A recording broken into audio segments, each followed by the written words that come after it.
नमस्कार दोस्तों, स्वागत है आपका हमारे चैनल पर। दोस्तों, वीडियो शुरू करने से पहले जल्दी से हमारे चैनल को सब्सक्राइब कर दें और वीडियो को लाइक करें और कमेंट में जय श्री राम जरूर लिखिएगा। और दोस्तों, वीडियो अंत तक जरूर देखिएगा। राधे राधे दोस्तों, आज की कहानी बहुत ही ज्ञानवर्धक है। अगर आपके घर में धन नहीं रुकता है तो नहाते समय औरतें यह उपाय जरूर करें। अचानक धन प्राप्ति होती है। इसके अलावा जो औरतें कपड़े खोल कर नहाती हैं, अर्थात उनके लिए भी खुशखबरी है। मित्रों, एक समय शिवजी महाराज पार्वती के साथ हरिद्वार में घूम रहे थे। पार्वती जी ने देखा कि समस्त मनुष्य गंगा में नहा नहाकर हर हर गंगे कहते चले जा रहे हैं। अगर आप यह कहानी सुन रहे हैं तो पूरा सुनिएगा, क्योंकि आधा अधूरा ज्ञान सही नहीं होता। इसके अलावा हे मां लक्ष्मी, जो भी भक्त हमारी इस वीडियो को लाइक करें और चैनल को सब्सक्राइब करें, उनके घर में धन की कभी कोई कमी न रहे, उनका घर हमेशा धन से भरा रहे। दोस्तों, भगवान के नाम पर कंजूसी न करें। सबसे पहले अपनी पूरी सच्ची श्रद्धा से कमेंट में हर हर महादेव, ओम नमः शिवाय, राधे राधे जरूर लिखें। दोस्तों, जब पार्वती जी ने देखा कि समस्त मनुष्य गंगा में नहा नहाकर हर हर गंगे कहते चले जा रहे हैं, परंतु सभी दुखी और परेशान हैं, तब पार्वती जी ने बड़े आश्चर्य से शिवजी से पूछा कि हे महादेव, गंगा में इतनी बार स्नान करने पर भी इनके पाप और दुखों का नाश क्यों नहीं हुआ? क्या गंगा में सत्यता नहीं रही? शिवजी ने कहा, प्रिय, गंगा में तो वही सामर्थ्य है, परंतु इन लोगों ने पापनाशिनी गंगा में स्नान ही नहीं किया है, तब इन्हें लाभ कैसे हो? पार्वती जी ने आश्चर्य से कहा कि स्नान कैसे नहीं किया? सभी तो नहा कर जा रहे हैं, अभी तक इनके शरीर भी नहीं सूखे हैं। शिवजी ने कहा, यह केवल जल में डुबकी लगाकर आ रहे हैं, तुम्हें कल इसका रहस्य समझाऊंगा। दूसरे दिन बड़े जोर की बरसात होने लगी। गलियां कीचड़ से भर गई। एक चौड़े रास्ते में एक गहरा गड्ढा था। चारों ओर कीचड़ भर रहा था। शिवजी ने लीला से ही वृद्ध रूप धारण कर लिया और विवश की तरह गड्ढा में जाकर ऐसे पड़ गए जैसे कोई मनुष्य चलता चलता गड्ढे में गिर पड़ा हो और निकलने की चेष्टा करने पर भी ना निकल पा रहा हो। पार्वती जी को उन्होंने यह समझाकर गड्ढे के पास बैठा दिया कि देखो, तुम लोगों को सुना सुनाकर यूं पुकारती रहो कि मेरे वृद्ध पति अकस्मात गड्ढे में गिर पड़े हैं। कोई पुण्य आत्मा इन्हें निकालकर इनके प्राण बचाए और मुझ असहाय की सहायता करें। शिवजी ने यह और समझा दिया कि जब कोई गड्ढे में से मुझे निकालने को तैयार हो, तब इतना और कह देना कि भाई, मेरे पति सर्वथा निष्पाप है, इन्हें वहीं छुए जो स्वयं निष्पाप हो। यदि आप निष्पाप है तो इनके हाथ लगाइए, नहीं तो हाथ लगाते ही आप भस्म हो जाएंगे। पार्वती जी तथास्तु कहकर गड्ढे के किनारे बैठ गई और आने जाने वालों को सुना सुनाकर शिव जी की सिखाई हुई बात कहने लगी। गंगा में नहाकर लोगों के दल आ रहे हैं। सुंदर युवती को यूं बैठी देखकर कईयों के मन में पाप आया, कईयों को कुछ धर्म का भय हुआ, कई कानून से डरे। कुछ लोगों ने तो पार्वती जी को यह भी सुना दिया कि मरने दे बुढ़े को, क्यों उसके लिए रोती है। और कुछ दयालु चरित्रवान पुरुष थे, उन्होंने करुणावश उस युवती के पति को निकालना चाहा, परंतु पार्वती के वचन सुनकर वे भी रुक गए। उन्होंने सोचा कि हम गंगा में नहाकर आए हैं तो क्या हुआ, पापी तो है ही, कहीं सहायता करते समय हम भस्म न हो जाएं। इस स्त्री के कथन के अनुसार हम स्वयं भस्म ना हो जाए, किसी का साहस नहीं हुआ। सैकड़ों आए, सैकड़ों ने पूछा और चले गए। संध्या हो चली। शिवजी ने कहा, पार्वती, देखा आया कोई सच्चे हृदय से गंगा में नहाने वाला। थोड़ी देर बाद एक जवान हाथ में लौटा लिए हर हर गंगे करता हुआ निकला। पार्वती ने उसे भी वही बात कही। युवक का हृदय करुणा से भर आया। उसने शिवजी को निकालने की तैयारी की। पार्वती ने रोककर कहा कि भाई, यदि तुम सर्वथा निष्पाप नहीं होंगे तो मेरे पति को छूते ही जल जाओगे। उसने उसी समय बिना किसी संकोच के दृढ़ निश्चय के साथ पार्वती से कहा कि माता, मेरे निष्पाप होने में तुझे संदेह क्यों होता है? देखती ही नहीं, मैं अभी गंगा नहाकर आया हूं। भला गंगा में गोता लगाने के बाद भी कभी पाप रहते हैं? अभी तुम्हारे पति को निकालता हूं। युवक ने लपककर बूढ़े को ऊपर उठा लिया। शिव पार्वती ने उसे अधिकारी समझकर अपना असली स्वरूप प्रकट कर उसे दर्शन देकर कृतार्थ किया। शिवजी ने पार्वती से कहा कि इतने लोगों में से इस एक ने ही गंगा स्नान किया है। इसी दृष्टांत के अनुसार जो लोग बिना श्रद्धा और विश्वास के केवल दंभ के लिए गंगा स्नान करते हैं, उन्हें वास्तविक फल नहीं मिलता, परंतु इसका यह मतलब नहीं कि गंगा स्नान व्यर्थ जाता है। गंगा स्नान का बहुत पुण्य भी है। इसके बाद शिवजी ने पार्वती जी से कहा, अब मैं आपको 12 बातें बताता हूं। जो भी मनुष्य इन 12 बातों को नहाते समय ध्यान में रखता है, वह कभी भी दुखी नहीं रहता है। उसके घर में मां लक्ष्मी का वास हो जाता है। उसके घर में अपार धन आता है। घर में कभी भी लड़ाई झगड़ा नहीं होते हैं। उसका पूरा परिवार हंसी खुशी जीवन व्यतीत करता है।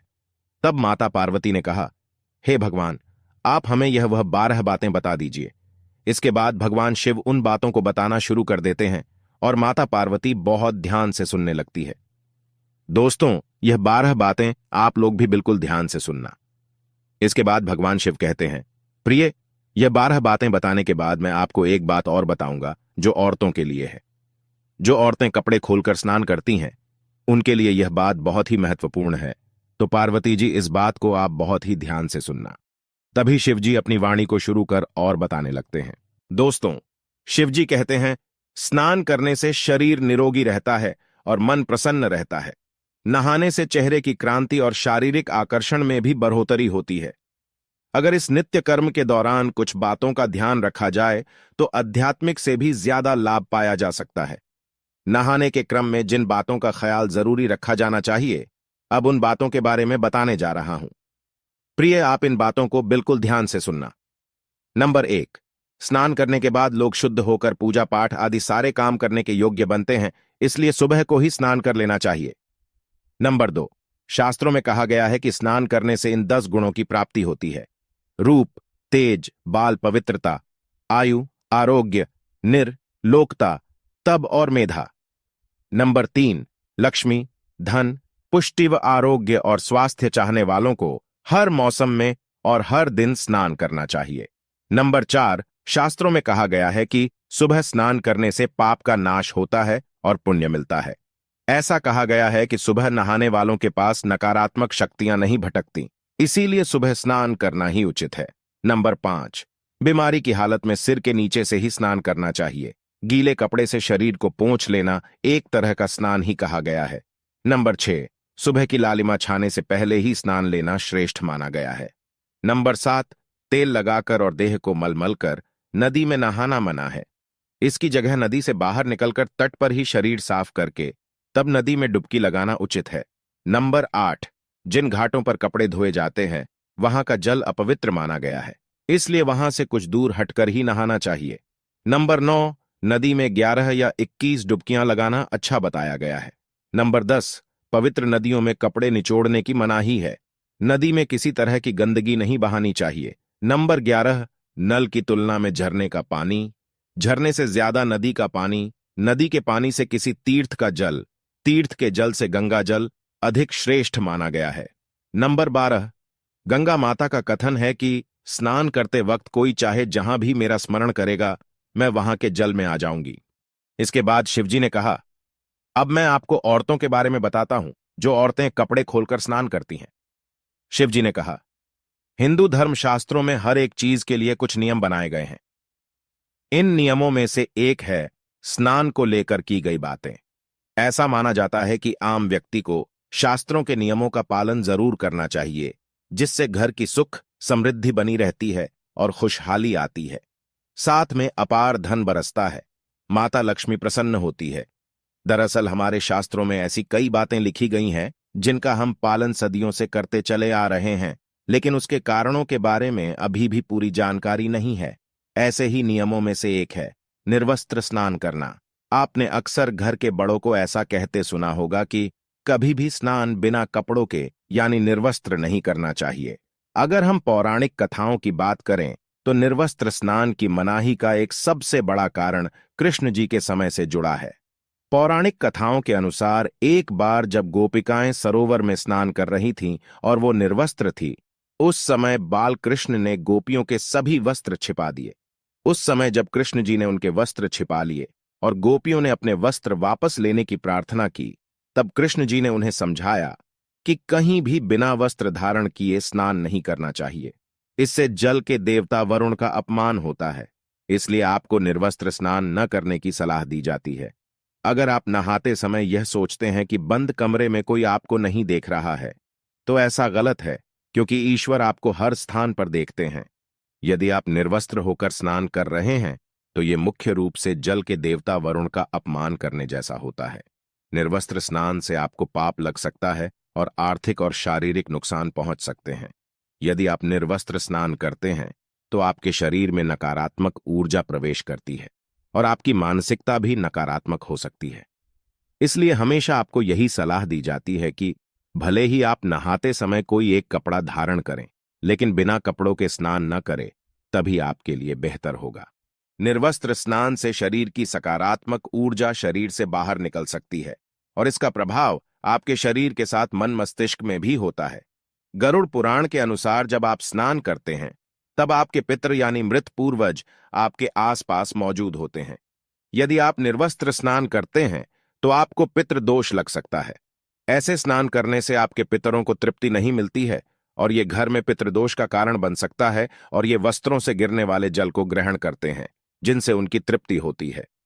निर्वस्त्र स्नान करने से पितर अतिरिक्त नाराज होते हैं, जिनसे व्यक्ति का तेज बल, धन और सुख नष्ट होता है। इसलिए कभी भी निर्वस्त्र होकर स्नान नहीं करना चाहिए। पुराणों के अनुसार नहाने वाला पानी पूर्वजों के हिस्से जाता है और निर्वस्त्र होकर नहाने से इसे पितरों के समक्ष बिना कपड़ों के नहाना माना जाता है। शास्त्रों में ऐसी मान्यता है कि यदि कोई निर्वस्त्र स्नान करता है तो माता लक्ष्मी उससे रूठ सकती है। इससे आपकी कुंडली में धन हानि के योग बन सकते हैं और आपकी आर्थिक स्थिति खराब हो सकती है। इन्हीं कारणों से आपको निर्वस्त्र स्नान न करने की सलाह दी जाती है और शास्त्रों में भी इस बात की मनाही है। दोस्तों, हमारा यह चैनल प्राचीन आस्थाओं पर आधारित है। अगर आप भी इन आस्थाओं में विश्वास रखते हैं तो इस चैनल को अभी सब्सक्राइब करें, जिससे आपको हमारी आने वाली समस्त जानकारी आपको प्राप्त हो सके। और वीडियो को लाइक करें, शेयर करें और हर हर महादेव लिखना ना भूलें। धन्यवाद।